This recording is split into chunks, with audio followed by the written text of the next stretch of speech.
Yeah, I mean, hindsight's an exact science. And I think there is a very small danger in looking back and going, should have, could have, kind of, mindset on it. I don't think that's always helpful. However, I do believe we must reflect and we must learn, and we must learn better ways of doing things. And yes, of course, we made mistakes. We absolutely did. And I personally will have not handled every conversation that I had with various stakeholders during my 10 years as a head teacher in the right way. And that learning is key. And I think we've got to spend time looking in the rearview mirror. But what I'd also say is the biggest thing to do when you review, when you look back at kind of what's happened, or in sport, when you're looking back at your last performance, you've got to ask that question, did you make the best decision you could at that time? And sometimes the answer to that will be no. I can honestly, hand on heart, say the decisions we made at the school were for the right reasons. We were battling to give the kids the best.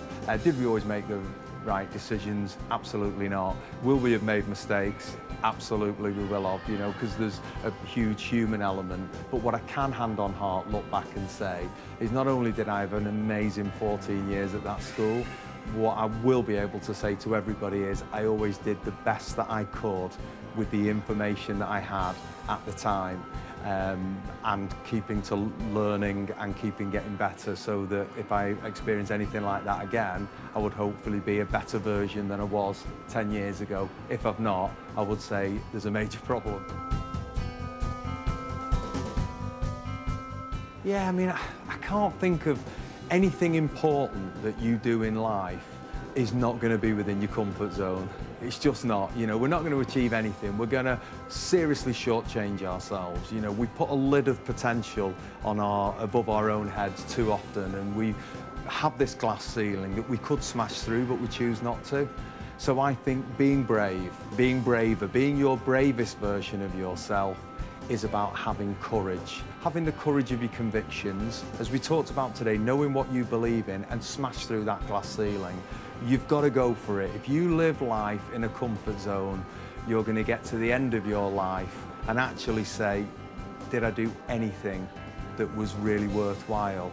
And in these 70 to 80 trips around the sun, did I make a difference? And I think that's the kind of way people have got to look at the Bravest agenda. Yeah, I mean, I suppose it's always been about developing people.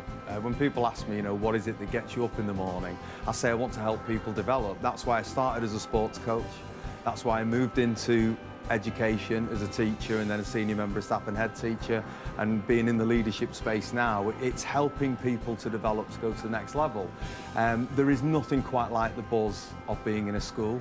Having those kids around, they're going to say something every day that amuses you and teaches you something. I mean, what a great place that is to be. Yeah, so there are aspects that I do miss, and I have to say at Harrop Fold, that was a different place than I'd ever been anywhere else, because there was such a great atmosphere, such great staff, such incredible students, such a fantastic community. So yeah, there are aspects that I miss of that, but I also really love the work I'm doing now. If you can go into an organisation, a sports team, a police force, an NHS trust, and you can add value to those people, well, that has its own buzz, that goes with it. So I'm very fortunate to be able to do something that I would literally do for no money.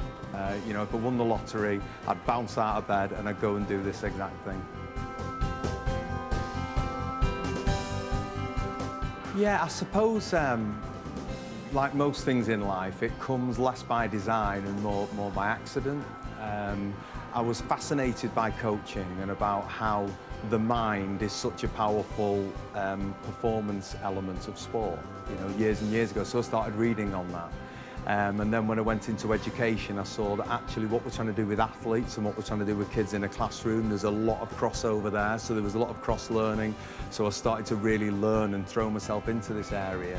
And of course at Harrop, in terms of dealing with the worst deficit of any school in the country, where people were saying it wasn't possible, that really pushed me into a corner to do things differently. And that's when you start to generate new ideas, and that's where the leadership models came from, because we were trying things and going, well, that definitely doesn't work, but we're trying other things and going, my goodness me, that does. And then I was trying it in sport, so that kind of really had a huge impact, I suppose, on the fact that we had to do it. You know, there was no other way of making the school work than create new ways of leading, new ways of looking at teams, new ways of generating cultures. That was all key. I was really fortunate as well. I've had some great mentors over the years, people who've taken the time out. You know, a couple of people, a guy called by the name of Jim. Jim's been a great mentor to me. And I remember him saying to me, you know, your leadership stuff is really good stuff, and you're kind of duty bound to share it in sport, yes, in education, yes, in the police, NHS, and in business as well. You need to get it out there because it's going to help people. And he was I suppose, a real catalyst to get me out there, to start going, well, we can share these ideas. You know, you might not like all of them, but there might be a couple of things there that can help you when you're in a difficult time. When we were at the school, we were in a difficult place, and there was not a lot of places you could turn to for support. So that's a passion of mine. I want to help leaders that are in those difficult times, help them navigate through those challenging moments in their lives and their careers.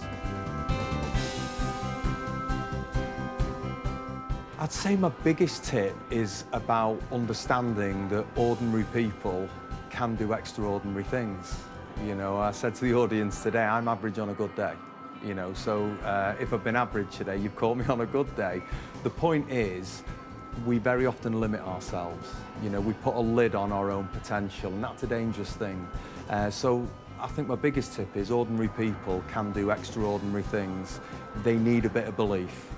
And we don't sometimes have that belief ourselves, but if we get the right people around us, we can borrow their belief and do some really quite extraordinary things and do what Steve Jobs said, make a dent in the universe.